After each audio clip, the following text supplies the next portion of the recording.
नमस्ते। कभी सोचा है कि भगवत गीता का असली आरंभ कहां से होता है? ज्यादातर लोग कहेंगे पहले श्लोक से, है ना? लेकिन आज हम एक ऐसे पल की बात करेंगे जो आता तो पहले अध्याय के बिल्कुल आखिर में है, पर सच पूछिए तो वही पूरे ग्रंथ के रहस्य की चाबी है। तो चलिए इस दिलचस्प सफर पर निकलते हैं। गांडीव हाथ से गिर पड़ा। बस इन शब्दों के बारे में सोचिए। ये सिर्फ शब्द नहीं है, ये एक पूरी तस्वीर है। एक ऐसी तस्वीर जो हमें सीधे कहानी के उस संकट के बिल्कुल बीच में ले जाकर खड़ा कर देती है। एक महान योद्धा जिसका हथियार उसकी पहचान है, उसकी आत्मा का हिस्सा है, और वो हथियार उसके हाथ से फिसल रहा है। सवाल उठा है, आखिर क्यों? तो हम हैं कहाँ? हम हैं कुरुक्षेत्र की रणभूमि में। माहौल में एक तनाव है, चारों तरफ सेनाएं खड़ी हैं, शंखनाद बस होने ही वाला है। लेकिन असली लड़ाई, असली युद्ध इस मैदान पर नहीं हो रहा, वो हो रहा है हमारे नायक अर्जुन के मन के अंदर। अच्छा, एक मिनट, ये सारी बातें हमें पता कैसे चल रही हैं? ये हमें बता रहे हैं संजय।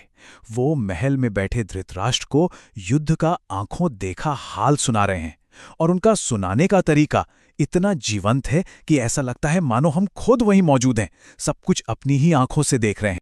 अब देखिए, इसके बाद जो होता है ना, वो कोई धीरे धीरे होने वाली चीज नहीं है। ये एक झटके में होता है, एक संपूर्ण पतन, एक टोटल कोलैप्स। चलिए इसे बिल्कुल वैसे ही देखते हैं, स्टेप बाय स्टेप, जैसे संजय ने इसे बयान किया है। तो सबसे पहले अर्जुन की अंदरूनी हालत देखिए। वो सिर्फ दुखी या उदास नहीं है, नहीं, शब्द है शोक से व्याकुल। वो शोक में पूरी तरह डूब चुका है, इतना कि उसकी सोचने समझने की शक्ति जैसे खत्म ही हो गई है। और जब मन में इतनी बड़ी उथल पुथल हो तो उसका असर शरीर पर तो दिखेगा ही, है ना? तो पहला शारीरिक लक्षण क्या है? वो खड़ा नहीं रह पाता, वो अपने ही रथ में धड़ाम से बैठ जाता है। ये हार मानने की, पीछे हटने की पहली निशानी है। और फिर आता है वो क्षण, गांडीव। समझिए, ये सिर्फ एक धनुष नहीं है, ये अर्जुन का क्षत्रिय धर्म है, उसकी पहचान है, उसके जीवन का मकसद है। सब कुछ इसी में समाया है। और वही गांडीव उसके हाथों से छूटकर नीचे गिर पड़ता है। ये उसके पतन का, उसके सरेंडर का क्लाइमैक्स है। संजय यहां फिर से अर्जुन की मानसिक हालत पर लौटते हैं। वो इस बात पर जोर देना चाहते हैं कि अर्जुन का मन सिर्फ दुखी नहीं है, वो दुख से भर चुका है। मतलब अब उसके अंदर कर्म के लिए, किसी संकल्प के लिए कोई जगह बची ही नहीं है। और फिर आता है इस पूरे कोलैप्स का आखिरी पड़ाव। उसका शरीर पूरी तरह से शिथिल, एकदम शक्तिहीन हो जाता है। मन की हार अब तन पर पूरी तरह से कब्जा कर चुकी है।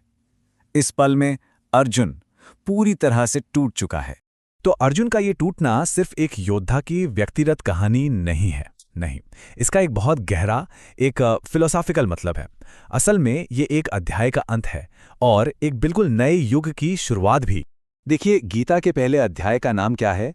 अर्जुन विषाद योग, यानी अर्जुन के शोक का योग। और सबसे दिलचस्प बात जानते हैं क्या है? अर्जुन का ये पतन, ये पूरी तरह से टूट जाना ही इस योग की पूर्णता है। ये एक विरोधाभास जैसा लगता है ना? लेकिन जब शोक अपनी चरम सीमा पर पहुंचता है, तभी यह अध्याय पूरा होता है, समाप्त होता है। तो ये एक बहुत ही क्रूशियल टर्निंग पॉइंट है। एक तरफ जहां अर्जुन के विषाद का, उसके शोक का अध्याय बंद होता है, वहीं दूसरी तरफ ठीक इसी पल से श्री कृष्ण के उस दिव्य उपदेश के लिए स्टेज तैयार हो जाता है। मतलब अर्जुन की ये निराशा कोई अंत नहीं है, बल्कि ये तो उस ज्ञान को पाने के लिए वो जरूरी जमीन है, वो नींव है जो अब रखी जा रही है। अब यहीं से हमारी आज की बातचीत का सबसे गहरा, सबसे जरूरी सवाल उठता है। सोचिए, अगर पहला अध्याय यहां इस टूटन पर खत्म हो गया, तो फिर गीता का असली उपदेश शुरू कहां से होता है? ये सवाल ना हमें शुरुआत शब्द के मतलब पर ही दोबारा सोचने को मजबूर कर देता है।